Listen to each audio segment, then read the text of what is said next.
There is a specific temperature to a room when you realize you've been abandoned. It isn't cold like winter. It's an empty, sterile freeze that crawls up your spine and locks your joints. My name is Clara.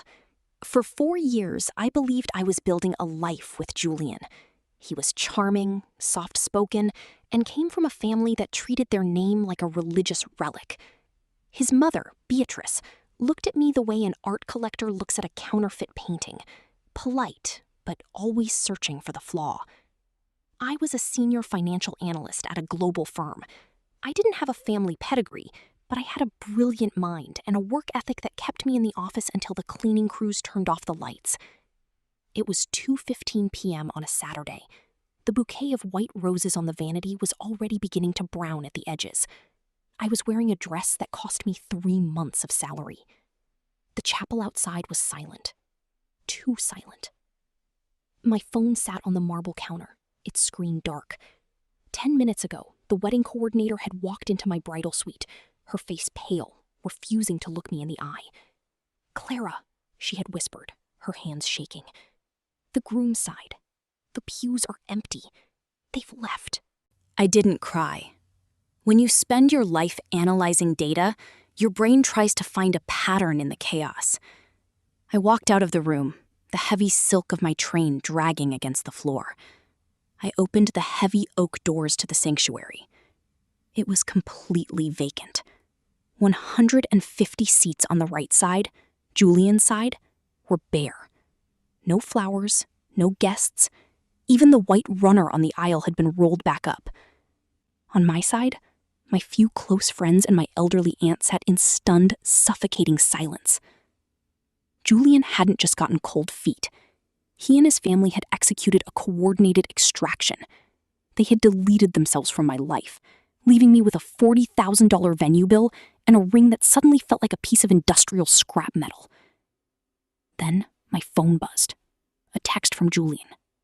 "My mother is right, Clara. You're a great worker, but you don't belong in our world. We've checked out of the hotel. Don't look for me." The next 72 hours were a blur of legal threats from vendors and the suffocating pity of my coworkers. In the modern corporate world, gossip travels faster than a high-frequency trade. By Monday morning, everyone in the glass tower knew that Clara Vance had been left at the altar. I wore my sharpest charcoal suit to the office. I wanted to look like armor. But when I walked into the break room, the whispers stopped so fast it made my ears ring. They looked at me like I was a car crash.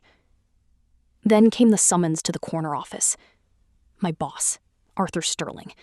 He was a legendary figure in the private equity world, a man who managed $6 billion with a quiet, terrifying calm.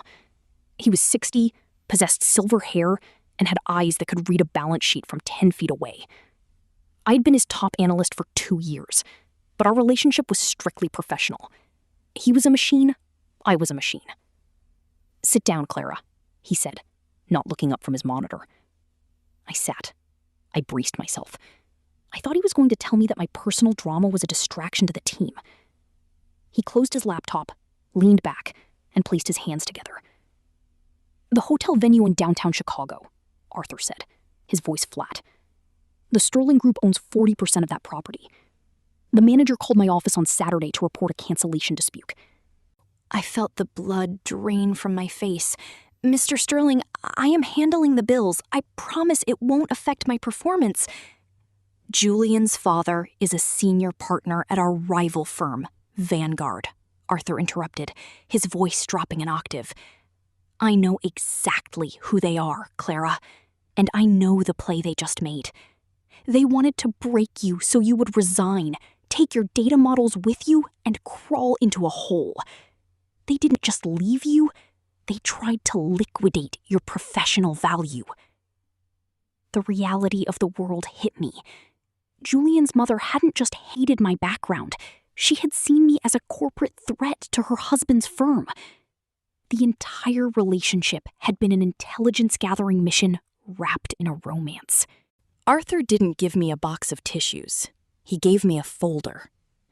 "This is the acquisition file for the Mercer Group," Arthur said, sliding the heavy black binder across the desk. Vanguard has been trying to close this deal for 9 months. Julian's father is leading their team. If they get it, they control the Midwest energy sector.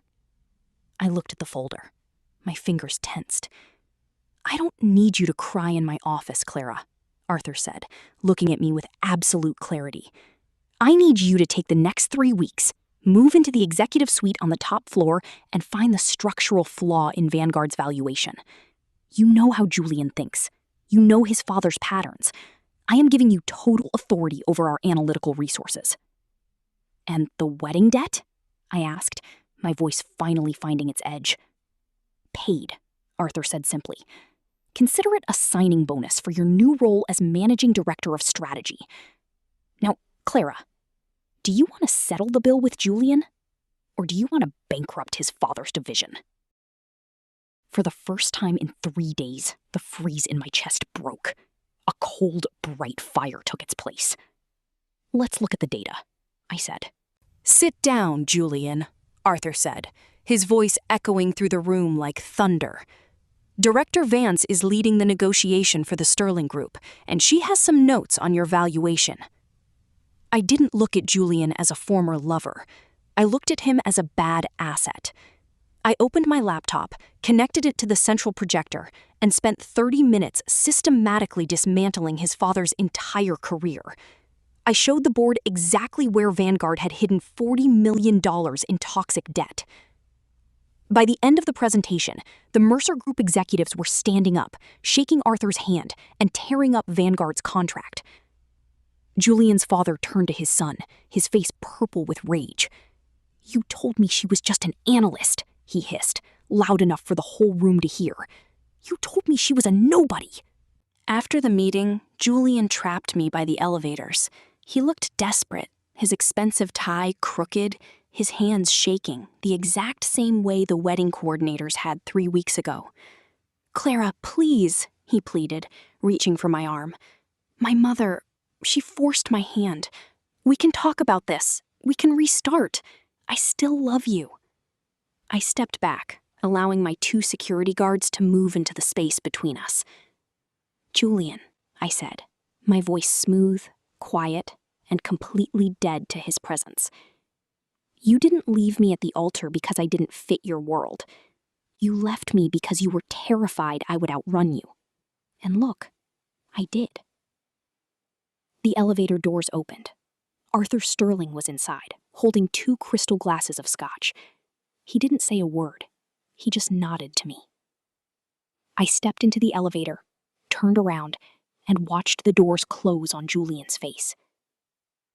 The reality of the world is that the people who try to leave you in the dirt usually do it because they can't handle how high you climb.